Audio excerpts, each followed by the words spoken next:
acercar el parlante para que no suene mucho el micrófono.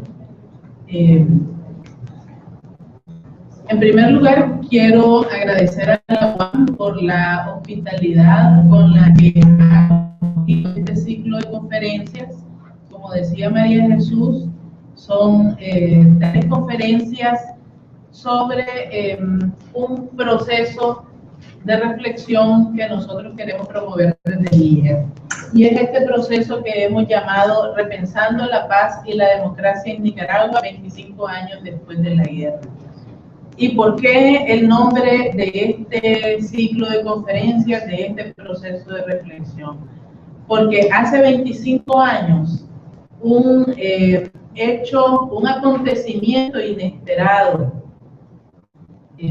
totalmente para la sociedad nicaragüense, como fueron los resultados de las elecciones de 1990, hicieron posible que terminara la guerra en este país. Desde entonces hasta el día de hoy, como bien se podría decir, ha corrido mucha agua debajo del puente y todavía siguen corriendo aguas turbulentas, ¿verdad? No hemos tenido la oportunidad de reflexionar a fondo, de pensar a fondo y de hacer un balance en serio, ¿verdad?, de lo que nos ha dejado este proceso que comenzó hace 25 años. ¿Cuáles son los logros, si es que tenemos logros? ¿Cuáles han sido las dificultades y cuáles son los grandes retos que nos quedan todavía pendientes para el futuro del país? El IEF, en conjunto con la Universidad Americana, con la Universidad Politécnica, la UPOLI, y con la Fundación Friedrich Ebert, ha querido promover este espacio de reflexión, este espacio de diálogo, y el punto de partida es una serie de conferencias, 6 en total, donde estamos hablando de diferentes temas vinculados con la construcción de la paz y la construcción de la democracia. El día de hoy me toca a mí. Es un tema sobre el cual se habla recurrentemente en Nicaragua. De hecho, todos hablamos todos los días sobre los conflictos en el país. Hablamos sobre la violencia que provocan los conflictos, ¿verdad? Y muchas veces decimos, ¿y es que esto nunca se va a acabar? Es una pregunta que también nos hacemos constantemente, pero muy pocas veces nos detenemos a pensar de qué se tratan todos esos conflictos, con qué tienen que ver, de qué nos están hablando y qué pasa en ese aparente caos en el que vive permanentemente en Nicaragua. Y hay maneras de explicar los conflictos, los que tenemos ahora, pero también los que han ocurrido desde 1990 hasta acá. Ese ha sido uno de mis temas de investigación y yo quisiera compartir entonces ahora con ustedes algunas de esas reflexiones o hallazgos de las investigaciones. Pero bueno, para pensar sobre los conflictos y para ver de dónde vienen y qué es lo que están tratando de decirnos, yo quisiera que hiciéramos un ejercicio y que tratáramos de ver los conflictos como una película antigua en la que hay que rebobinar un rollo y volver un poco al pasado para ver desde entonces qué es la situación que tenemos ahorita. Y por eso, en vez de hacer una presentación en PowerPoint o en algún programa parecido, yo quise acompañar estas ideas y estas reflexiones con un material que llegó a mis manos de manera fortuita. Y es una colección de fotografías que hizo un periodista francés en Nicaragua mientras fue corresponsal de guerra entre los años 80, finales de los 80 e inicios de los 90.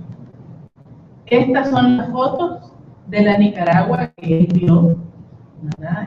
Afortunadamente a mí me quedó eso como herencia del periodista. Son fotografías de muy buena calidad que nos muestran entonces algunas facetas de la vida cotidiana de este país en ese momento, a los que somos de las generaciones más adultas, seguramente nos van a hacer recordar cosas que vimos y cosas que vivimos. A ustedes, los más jóvenes, ¿verdad? Les va a abrir un poquito una ventana a todos esos relatos, a todas esas historias que han escuchado dentro de sus familias sobre cómo fue la guerra, sobre cómo era Nicaragua, un poco en ese entonces.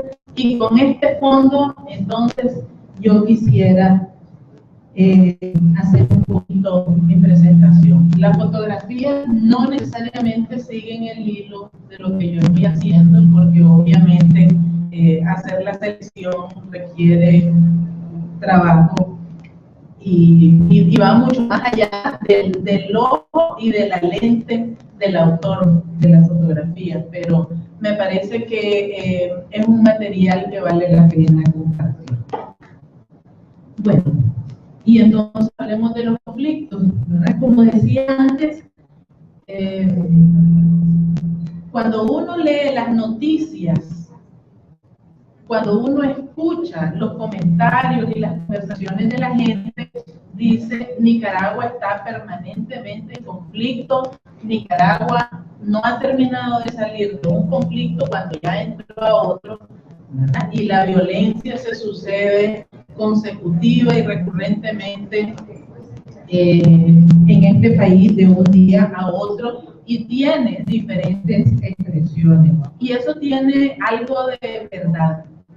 Tiene algo de verdad porque ciertamente nosotros venimos de una historia donde la sociedad nicaragüense en la década de los 80 se enfrentó en una guerra abierta, en una guerra sumamente violenta que tuvo como consecuencia mucho dolor, muchas muertes, mucha polarización política, ¿verdad? Y esa historia explica de alguna manera también la situación que tenemos en este momento.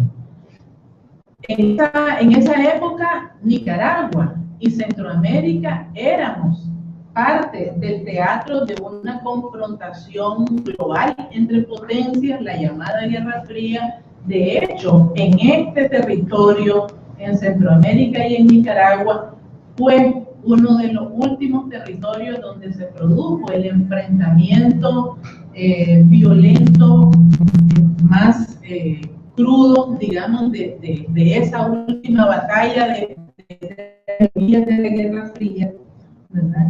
Y hasta el día de hoy, ¿verdad? Nosotros nos quedamos con esa herencia, aunque la Guerra Fría terminó, y seguimos arrastrando todavía ese pasado. Entonces, vamos a analizar un poquito los conflictos de 1990 para acá, porque hablar del periodo anterior es todavía mucho más complejo, ¿verdad? Entonces, en 1990 Nicaragua inició un proceso sumamente complejo en el que se entrecruzaron tres cosas que de por sí eran ya complejas. En primer lugar, se produjo un cambio de proyecto político. Y lo digo en esos términos porque no fue un cambio de gobierno simplemente. No fue una transición al estilo de las transiciones que ocurrieron en España o en Argentina o en otros países conocidos y con los cuales a veces se compara la transición política nicaragüense. Fue un cambio de proyecto político.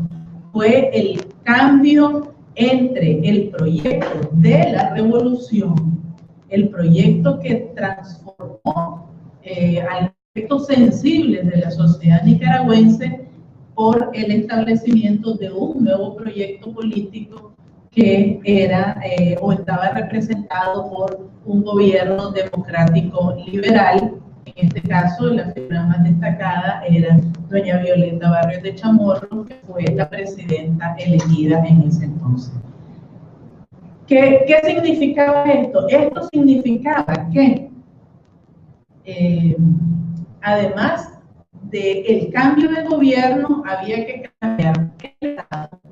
el modelo de Estado, el modelo de régimen político, prácticas políticas, y había que cambiar todo el andamiaje institucional. ¿Por qué? Porque el que estaba construido, el andamiaje institucional estatal, respondía al proyecto político de la revolución, y al instalarse un proyecto político diferente de naturaleza democrático-liberal, necesitaba un nuevo andamiaje. Eso tuvo consecuencias y desató una cantidad de procesos que algunas de sus características más relevantes incluyen, por ejemplo, el achicamiento del aparato estatal, ¿verdad?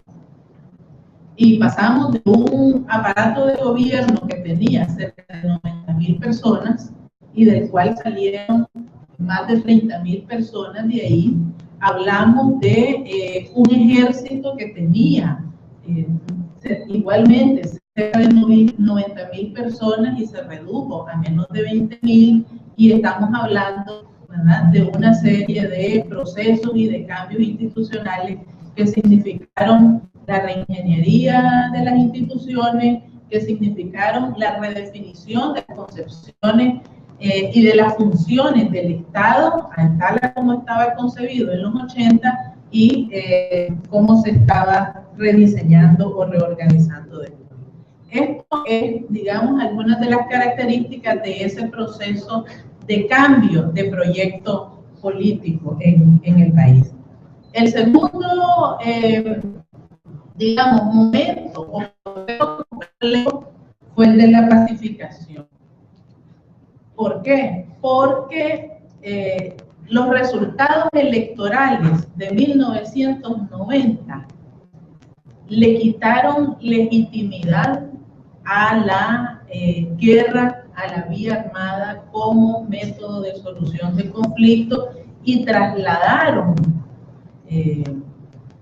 esa posibilidad de nuevo a los actores políticos, a los actores civiles. Devolvieron la posibilidad de resolver las disputas políticas al campo de lo civil en vez de lo militar. Y esa es una diferencia importante porque, al menos con respecto a El Salvador y Guatemala, que son los casos más cercanos y similares al nuestro, en esos países la guerra terminó por acuerdos de paz que fueron firmados entre las partes beligerantes. Y en el caso de Nicaragua eso no sucedió. De hecho, luego de las elecciones, las fuerzas de resistencia o las fuerzas de la llamada contrarrevolución quedaron prácticamente abandonadas y dejaron de recibir cualquier tipo de apoyo de Estados Unidos, de los países vecinos donde tenían sus campamentos y donde se movilizaban, y de parte de los diferentes que estaban dentro del país y con los cuales estaban vinculados.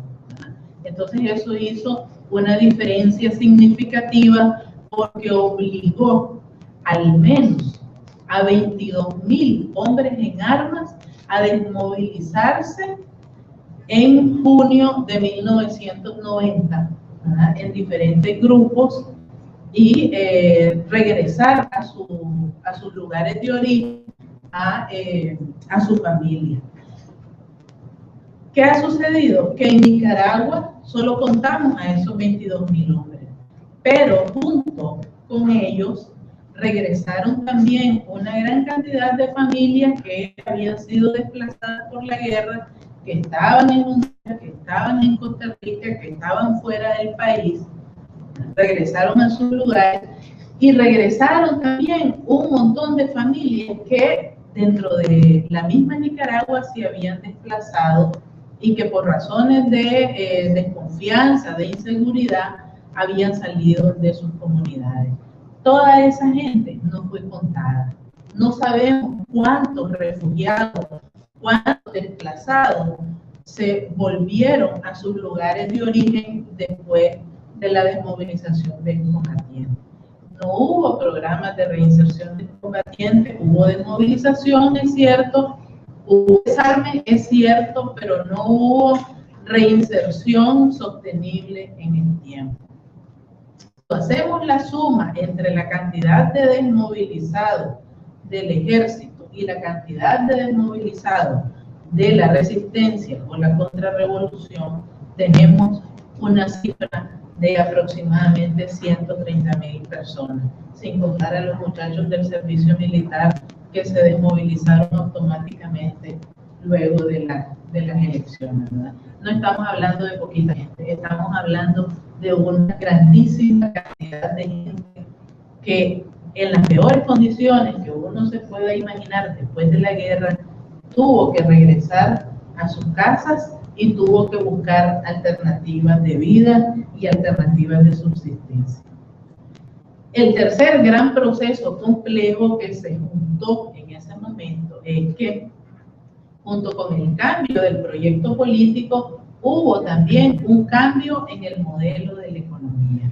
Y pasamos de una economía planificada, centralizada, con una fuerte impronta de regulación y de control estatal, a una economía, entre comillas, de libre mercado, una economía neoliberal, ¿verdad? Pero eso no fue todo, porque toda la década de los 80 Nicaragua estuvo fuera de los procesos de la economía mundial, estuvo prácticamente fuera. Aquí había un bloqueo económico de Estados Unidos, muchos países no tenían relaciones comerciales con Nicaragua precisamente por ese bloqueo económico, ¿verdad? Y las principales relaciones económicas y comerciales el país las había establecido con los países del entonces llamado bloque socialista, que en ese momento se estaba desmoronando.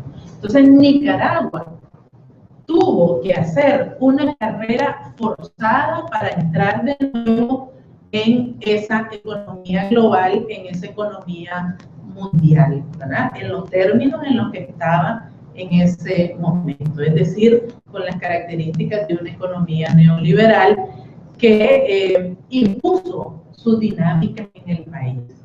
¿Y cómo se materializó esto? Se materializó en un conjunto de políticas de reforma y ajuste económico, ¿verdad?, que tuvieron efectos sobre toda la sociedad. Y una de las anécdotas entonces de ese momento es que, hablando en una entrevista con el entonces ministro de la Presidencia, nos contó, ¿verdad?, que los programas de reinserción de combatientes eran tan costosos que tuvieron que escoger entre desarrollar esos programas de reinserción de combatientes o estabilizar la economía y restablecer el vínculo del país con esa economía global. Bueno, pues la decisión fue la segunda, ¿verdad? Para bien o para mal, pero la decisión fue la segunda. Entonces ahí quedó un bolsón de gente, un bolsón de población, un bolsón de personas que no tuvieron, digamos, un programa de sustento. ¿Qué significó esto? Esto significó en el mismo año de 1990, una tremenda explosión de violencia y de conflictos sociales.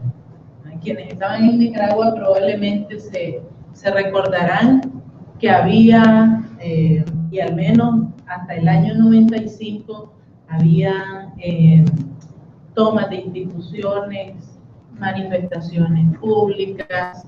Llegamos a un estado en el que en algunas ocasiones en Managua se vivió prácticamente un estado de insurrección con barricadas, con calles obstruidas, había tomas de instituciones, tomas de tierra, y en el año 91 se comenzó a producir lo que nosotros hemos llamado un ciclo de rearme de excombatientes. ¿Por qué? Porque los acuerdos que se firmaron con la desmovilización de los excombatientes no tuvieron realmente un cumplimiento, no resolvieron las demandas y las necesidades de los excombatientes, y entonces se produjo un ciclo de rearme. En diferentes momentos se armaba una tanda de hombres, se desmovilizaban con un grupo de acuerdo, luego se armaba nuevamente otra tanda de hombres y se volvía a desmovilizar, y estuvimos así desde el año 91 hasta, digamos, el año 97. Los números más por lo bajo nos hablan de aproximadamente 20.000 hombres, otros 20.000 hombres en armas en esos ciclos de rearme combatientes. Y eran grupos, en principio, grupos de desmovilizados del ejército que se llamaban los recompas, o grupos desmovilizados de la resistencia que se llamaban los recontras, y en un momento cuando ambos se dieron cuenta que sus demandas y sus necesidades eran más o menos las mismas, entonces vieron animarse revueltos. Y así tuvimos varios de estos ciclos hasta 1997. ¿Quiénes fueron los actores de esos conflictos y cuáles eran sus demandas? Bueno, los excombatientes que demandaban seguridad, reinserción, tierra, techo, trabajo y cumplimiento de los acuerdos que habían firmado con el gobierno. Poblaciones, sobre todo en las comunidades rurales, donde todavía estaban vivas las expresiones de la violencia, que demandaban seguridad, reconstrucción económica después de la guerra, tierra y crédito. Generalmente eran poblaciones campesinas, pobres, ¿verdad?, que estaban queriendo algún tipo de apoyo para volver a restablecer su vida. Las instituciones internacionales de su lado pedían estabilidad y seguridad, en todo el sentido de la palabra, no solo seguridad en términos de la integridad física de las personas, sino seguridad en términos de toda la vida del país. Había muchas organizaciones de filiación sandinista que estaban movilizadas en ese momento y que tenían como demanda principal la participación o el mantenimiento de los espacios y los procesos de participación que se habían desarrollado durante toda la década de los 80, ¿verdad? El ejército y la policía, que demandaban permanencia institucional y autonomía para desarrollar sus propios procesos de profesionalización y modernización. El Frente Sandinista, que también demandaba mantener sus cuotas y sus espacios de poder en el Parlamento, en ejercicios de diálogo y negociación en diferentes lugares. Había también muchas movilizaciones gremiales, sindicales, que demandaban seguridad laboral, particularmente los sindicatos dentro del aparato estatal, por todos los procesos de reconversión ocupacional y reingeniería que se estaban desarrollando. Pedían también mejoras salariales, participación en los procesos de privatización de las propiedades y participación en los procesos de concertación económica y social. Las organizaciones campesinas pedían tierras y créditos, y en ese momento también se sumaron los estudiantes con sus primeras demandas en relación al 6% del presupuesto para las universidades, ¿verdad? Ahí también hubo conflictos, enfrentamientos con la policía, hubo muertes, etcétera, en todo eso. Y esto aparte de las acciones armadas en las zonas rurales, donde también hubo muertos, hubo muchas armas y hubo mucha violencia, ¿verdad? En este escenario tan complejo, el gobierno tenía que buscar un camino de estabilidad económica para todas las decisiones que se tenían que tomar, ¿verdad? Pero además porque la UNO era una coalición que ganó las elecciones, pero no era un bloque homogéneo, había diversidad de opiniones, había diversidad de diferentes posicionamientos en relación a la situación del país. Entonces, y uno se fue reaccionando, ¿verdad? Y se buscó el camino de los acuerdos. Entre los principales acuerdos de la época está el protocolo de transición, que desde mi punto de vista estableció un acuerdo fundamental entre los actores políticos del país, porque no se trataba solamente de establecer un mecanismo para el cambio de gobierno en las mejores condiciones posibles de esa época, sino un acuerdo fundamental en el que los principales actores políticos dijeron a romper el orden institucional del país. ¿Verdad? Y creo que ese acuerdo se ha mantenido de alguna manera, ¿verdad? Hasta el día de hoy. ¿Verdad? Entonces, por eso se habla constantemente de que se hacen cambios y reformas a la Constitución, reformas de las leyes, etcétera, ¿verdad? Pero siempre tratando de mantener esa, digamos, esa fachada del orden institucional. En el año 90 tuvimos el proceso de concertación social que se extendió hasta el año 92, donde participó el gobierno, los sindicatos y los grupos de empresarios. Allí el principal punto de negociación fueron esas políticas de reforma y ajuste estructural, pero también la distribución del enorme patrimonio estatal que había en ese momento en el país y que incluía una gran cantidad de tierras, pero que también incluía empresas, dineros y muchos recursos más. En el año 94 se concretaron esos acuerdos para el ajuste y la reforma económica, y los acuerdos para la pacificación fueron numerosísimos, prácticamente incontables. En el Ministerio de Gobernación había una oficina que le daba seguimiento a todos esos acuerdos y habían cajas con documentos firmados, ¿verdad?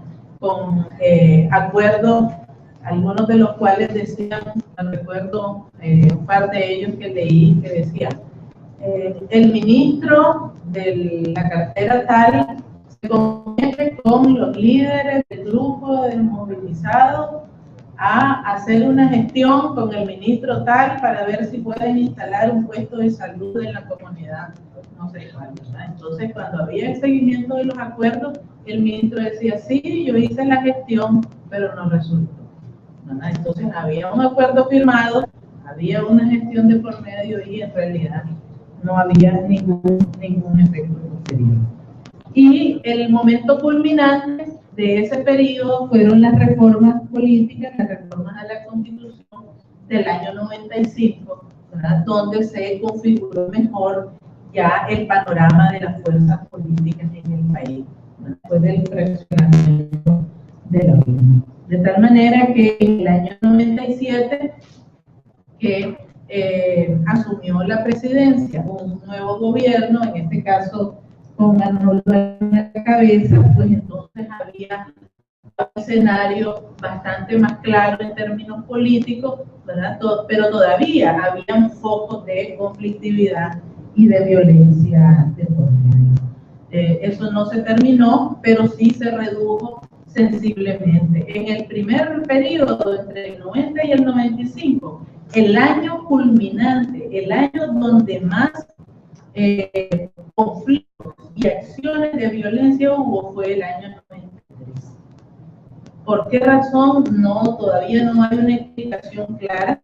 De hecho, la información que yo he tratado de recoger no da todas las pistas, porque las instituciones estaban tan desbordadas y tan sujetas a cambios en ese momento que no se documentó debidamente toda esa historia, ¿verdad? Que ocurrió en el país en ese entonces. Entonces, ¿qué pasó entre el año 97 y 2005? Que es más o menos el siguiente ciclo que se puede identificar de conflictos y de violencia en Nicaragua. El panorama de los conflictos cambió, se terminaron las acciones armadas, se disminuyó sensiblemente la violencia política urbana, ¿verdad? Y los conflictos y sus formas de expresión adquirieron una manera diferente. Siempre había movilización de gremios y sindicatos vinculadas con demandas salariales, redistribución de los porcentajes de presupuesto en el presupuesto general de la República, con temas de exoneraciones y subsidios, con la participación de esos sindicatos y esos gremios en los procesos de privatización de servicios, por ejemplo, las comunicaciones, digamos, una de las áreas donde había un sindicato muy beligerante y muy fuerte, ¿verdad? Que eso se fue a la calle demandando su participación.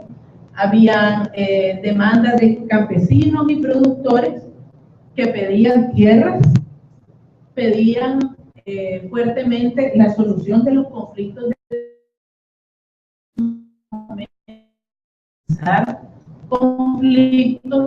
y ayudó a disminuir los niveles de violencia que tuvimos en los primeros años de la transición, en los primeros años de los 90.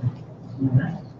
Ese creo que es una lección que tendríamos que revisar y que tendríamos que examinarla para ver si efectivamente esa puede ser una de las pistas de trabajo en relación a cómo manejar y resolver en este país, y lo que haría falta en realidad para encontrar nuevos mecanismos de resolución sobre todo de conflictos sociales.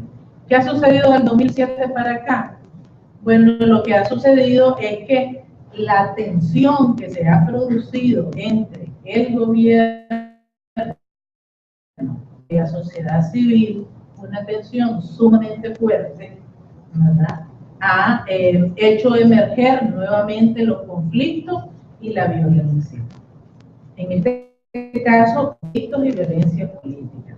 Porque aunque los conflictos tienen en su origen una naturaleza social, adquieren una connotación política por el tipo de tratamiento o de manejo que le da el Estado y el gobierno, y entonces se traslada del campo de lo estrictamente social y se convierte en conflictos o en expresiones de violencia política, ¿no?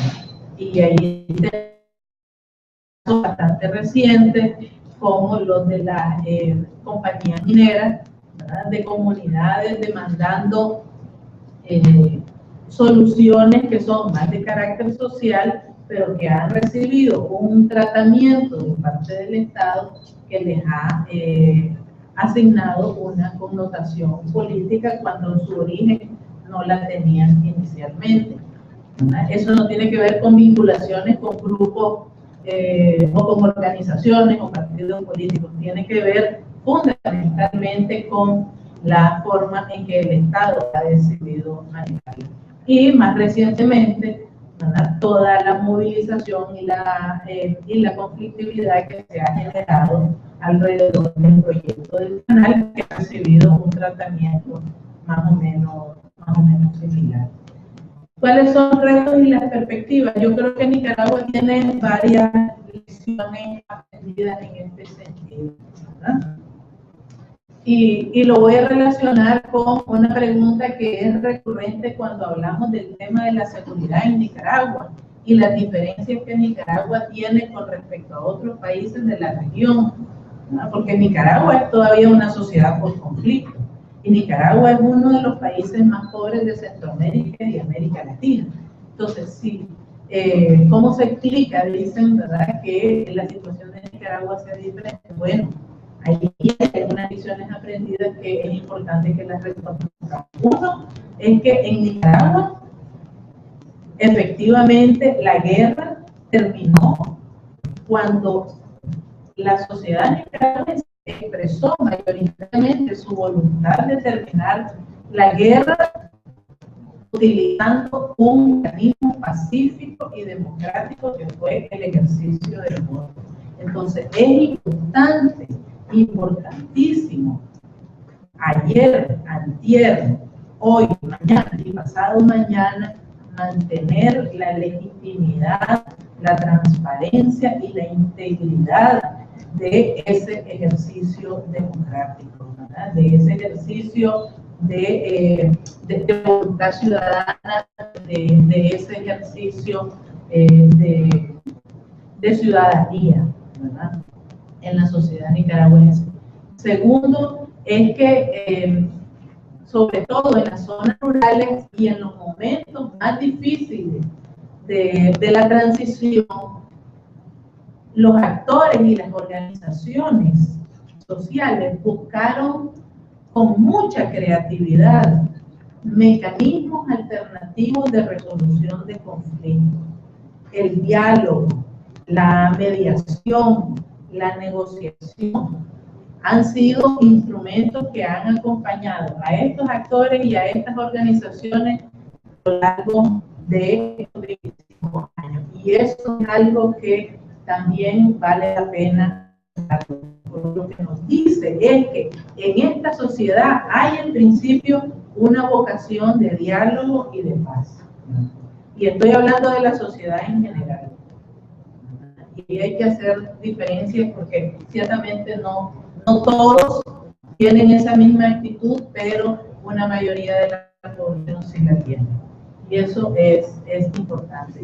Lo otro es lo que mencionaba hace poco en el sentido de que cuando hay condiciones, cuando hay mecanismos y espacios institucionales para el diálogo y la negociación, para la canalización de las demandas y los intereses de la gente, efectivamente el conflicto y la violencia disminuyen sensiblemente. Creo que esas son 3 lecciones aprendidas. Podríamos mencionar muchas más, ¿verdad? Podríamos mencionar, por ejemplo, todo el trabajo que sistemática e incansablemente han realizado numerosas organizaciones sociales, todo el trabajo que han realizado los liderazgos comunitarios en las zonas rurales y en todo el país, ¿verdad? Pero creo que esas 3 lecciones vale la pena repensarlas y vale la pena promoverlas e incentivarlas, ¿verdad? Sobre todo en las condiciones que el escenario actual del país nos plantea de aquí al futuro en términos de conflictos y en términos de los riesgos que puede significar un nuevo ciclo de violencia política y de violencia social. Yo aquí entonces más bien le dejo la palabra a ustedes para preguntas, para que ampliemos, para que conversemos más sobre ello. Gracias.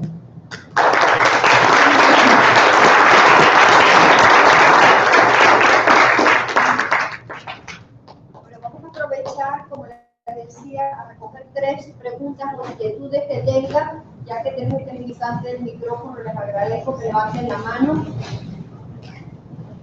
¿Tenga alguna duda? Creo que están todos menos que tienen clase. José Antonio. ¿Qué tal? Bueno, mi nombre es José Antonio Pedraza. Yo solo quería hacer una reflexión y el producto de las fotos. Hablando con unos excontras, siempre uno ve que cuando se presentan las imágenes de la Nicaragua de los años 80, incluso yo le dije que la Nicaragua de antes de los 80, básicamente lo que prevalece es el universo de frente sandinista. No, prácticamente es una versión. Y como yo vivo revisando archivos, porque soy y lo dejo para mí, pues, estaba revisando en 1987, si no me equivoco, se dio la operación Darko, ¿verdad? Y entre el río Amaca y el río Bocay se dio posiblemente uno de los combates más importantes de toda la guerra, porque generalmente nadie lo promueve, pues, se intenta descubrir. Prácticamente en ese valle, entre el Amaca y el río Bocay, prácticamente había entre 3.000 y 3.500 pueblos. Posiblemente el Frente Sandinista, el Ejército Popular, debe haber tenido 10.000 o 11.000 hombres, porque generalmente el enfrentamiento era 3-1, ¿verdad? Para poder mantener cierta coherencia. ¿Cuántos hombres deben haber muerto ahí? Posiblemente en esos combates deben haber muerto más de 1.000 hombres. Posiblemente, ¿verdad? Porque generalmente había entre 40 y 45 por día, y eso duró varios días. Ahora, ¿por qué recuerdo esto? Porque cuando uno ve todos los registros que hay, casi todos, yo solo he encontrado como 2 videos de la resistencia en internet, casi todos están referidos a que son reportajes del ejército, o de gente que llevó el ejército, o gente que tenía de la juventud sandinista, de los muchachos que estaban llevando de los batallones de lucha irregular. ¿Por qué les digo esto? Porque si hay un déficit, y precisamente Mira lo tocaba, para analizar estos momentos es que de la contra no se sabe nada, porque esos combatientes no tienen voz, no se sabe nada, y son actores importantísimos en los territorios, porque si uno va a los lugares de la guerra, todo el mundo los conoce, pero nosotros no los conocemos, porque ahí hay como se borró esa historia, y tiene que ver posiblemente con ese proceso, ¿verdad? Que los abandonaron, y entonces uno ve diferencias fundamentales. Por ejemplo, el FMLN se desmoviliza y está en el poder. Uno va y habla con la gente de la resistencia y son 30 pedazos, ¿verdad? ¿Por qué? Porque a esos muchachos, que eran muchachos de esa época, nadie les dio formación política, simplemente fueron manipulados, y algunos de ellos se integraron a la guerra porque precisamente se sintieron agredidos en algún momento, y entonces la mejor opción fue el que les dio el fusil para defenderse, independientemente de qué lado, en que esa parte de la historia prácticamente no se conoce. Prácticamente es desconocida, y yo en algunos momentos he tenido la intención, así que no existen los recursos, de dedicarme a recuperar esa historia, de hablar con los que, porque ya están muriendo, hay muchísimos que ya han desaparecido. Hace como 1 año y medio, el Tigrillo, pues. El Tigrillo fue el primer MILPA que hubo en Nicaragua.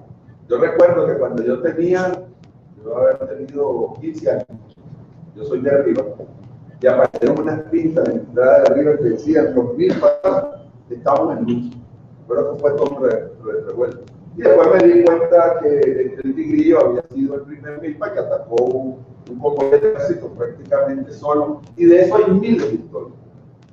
Y eso no se reporta. Y entonces, hablando yo con una gente del MRS, que algunos me reconocieron que sí eran, cuando uno lee la historia de Nicaragua, y entonces le hablan de Bocay, de Pacasán, son refriegas de 50 hombres contra 150 hombres de la Guardia Nacional, ¿verdad? Y están referidas en todos los libros como grandes batallas, y son escaramuzas de poca monta. Y cuando hay un enfrentamiento de casi 15.000 hombres en un mismo momento, prácticamente no se reporta nada.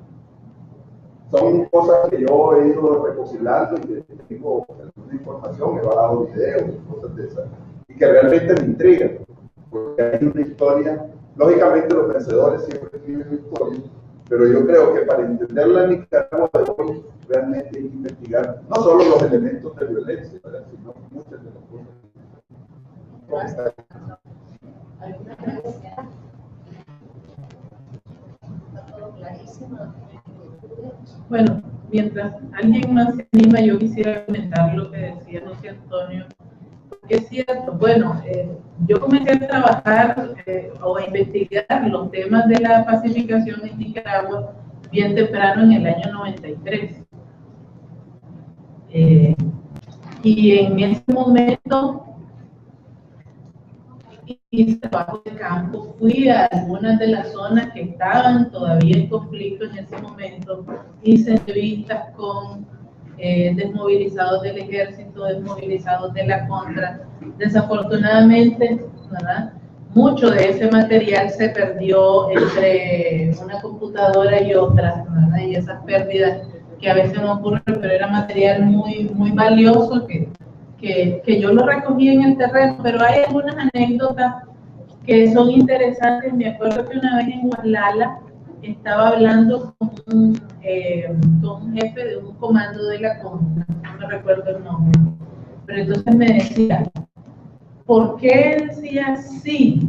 Todavía hoy a los excombatientes, a los veteranos de la Segunda Guerra Mundial, les reconocen el hecho de que son veteranos de esa guerra y los ponen a desfilar con sus uniformes en cada aniversario, porque a nosotros no nos quieren reconocer que somos combatientes de una guerra que recién acaba de terminar, ¿verdad? Y efectivamente, pues todo el tema, los conflictos de la propiedad que estallaron en el año 98 llevaban de por medio una tremenda feria, por decirle de la mejor manera posible, una tremenda fiesta que se hizo en nombre de los desmovilizados, tanto del ejército como de la resistencia, diciendo a esto les asignamos tierra, etc. Puedo contar también, por ejemplo, una anécdota de otro desmovilizado que me dijo: a mí me dieron manzanas de tierra, pero cuando las fui a ver, están en tal lugar que no puedo sembrar ni plátano. Es decir, no eran tierras aptas para el cultivo. Y entonces no había posibilidad, era como que no les dieran nada.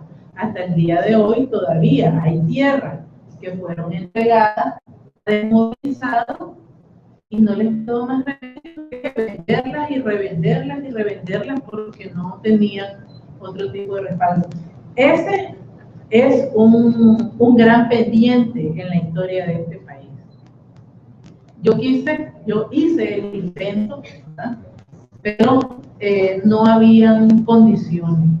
Es más, en Nicaragua, ustedes saben, el día de hoy nunca se quiso establecer una comisión de la verdad que hiciera un recuento de todo lo que pasó en ese entonces, ¿verdad? No como en otros países, no como en otras experiencias. Y nosotros mismos no hemos escrito mucho sobre ese proceso de pacificación, ni cómo lo vivimos individualmente, ni en un análisis, digamos, mucho más de fondo.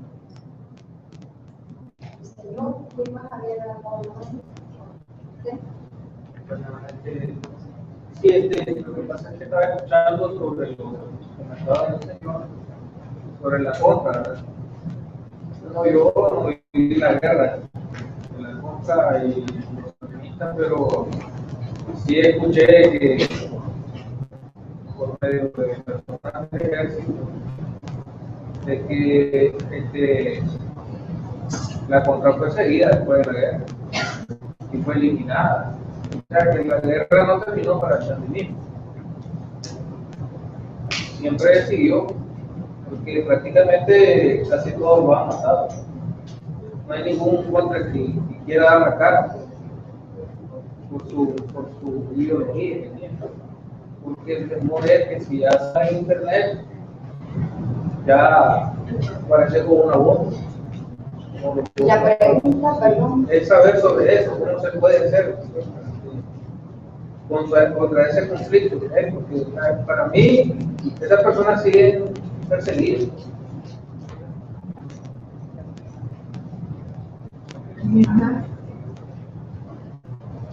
Buenas noches, gracias por la presentación.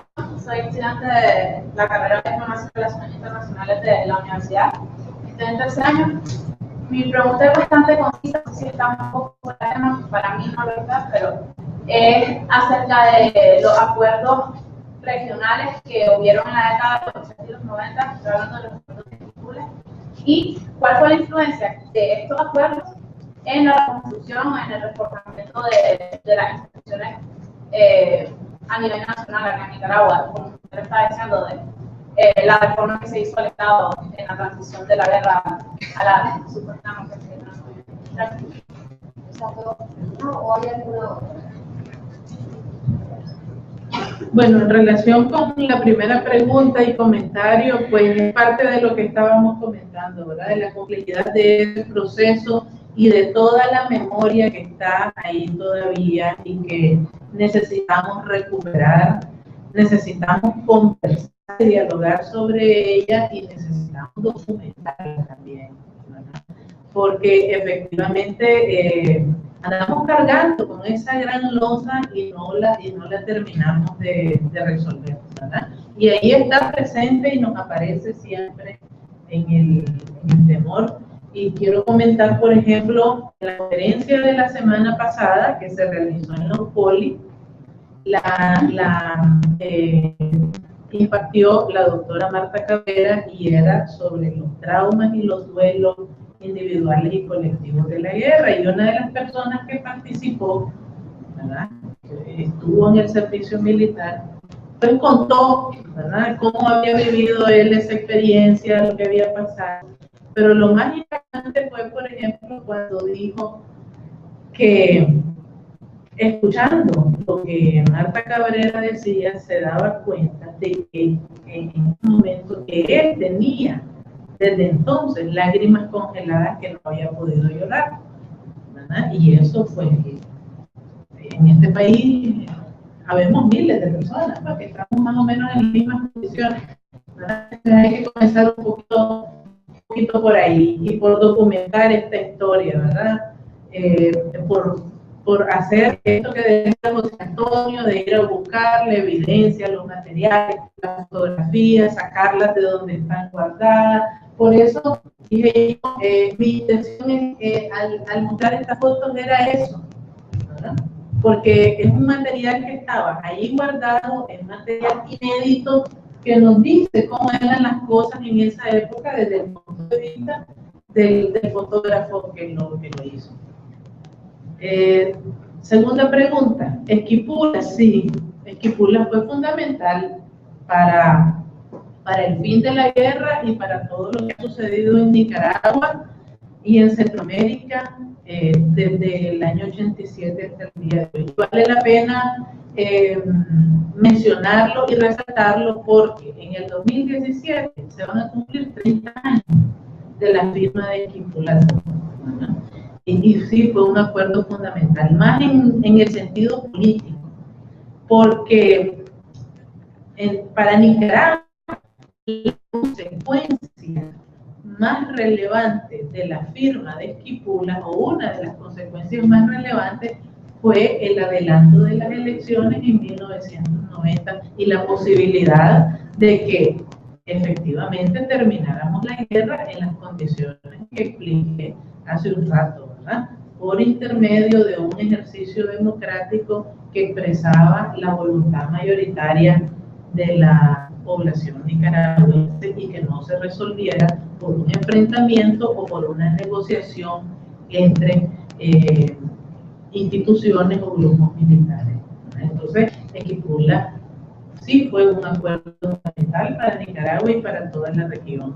Y en ese sentido creo que vale la pena recordar y recuperar la intención de Esquipula, la voluntad que se plasmó en Esquipula, ¿verdad?, y todo lo que se hizo posible después de eso.